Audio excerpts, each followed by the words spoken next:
And since you exercise supervision over this office, sa pangkalahatan, tama bang sabihin, generally, walang pondo ng OVP ang hinihiling, nilalabas, ginagastos o inililiquidate na wala sa inyong kaalaman at supervision? Tama ba? Generally, Mr. Attorney. Generally, yes. Ngayon, ang Strategy Management Office naman, ito ang tanggapan ng OVP na nangangasiwa sa strategic planning, management, monitoring, evaluation, organizational development at iba pang kaugnayan ng tungkuling pamamahala ng OVP. Tama ba? That's correct. So kasama dito ang pagbuo at pagsubaybay sa mga programa, proyekto at aktibidad ng OVP. Tama ba? That's correct.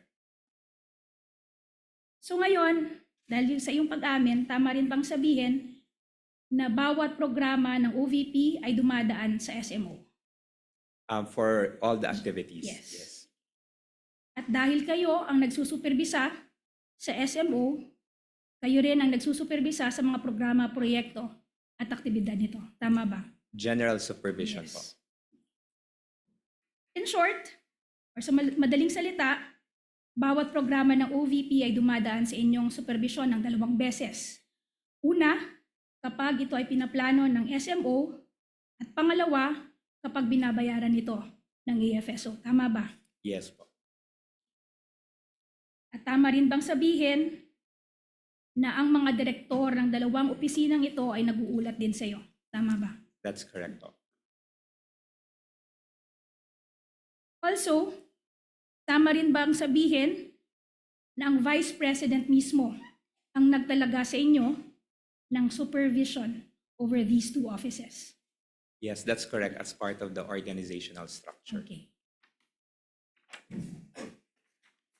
At tama rin bang sabihin na kaugnay ng inyong supervision sa SMO at AFSO, ang anumang direktibang natatanggap ninyo ay sa huli nagmumula sa Vice President? That's correct. Okay. At tama rin ba na sa pagganap ng inyong mga tungkulin, sa huli kayo ay nasasaklawan ng mga direksyon at instruction ng Vice President? That's correct. In short, the official acts that you perform in the discharge of those responsibilities are done pursuant to the authority vested in you by the Vice President. That's correct.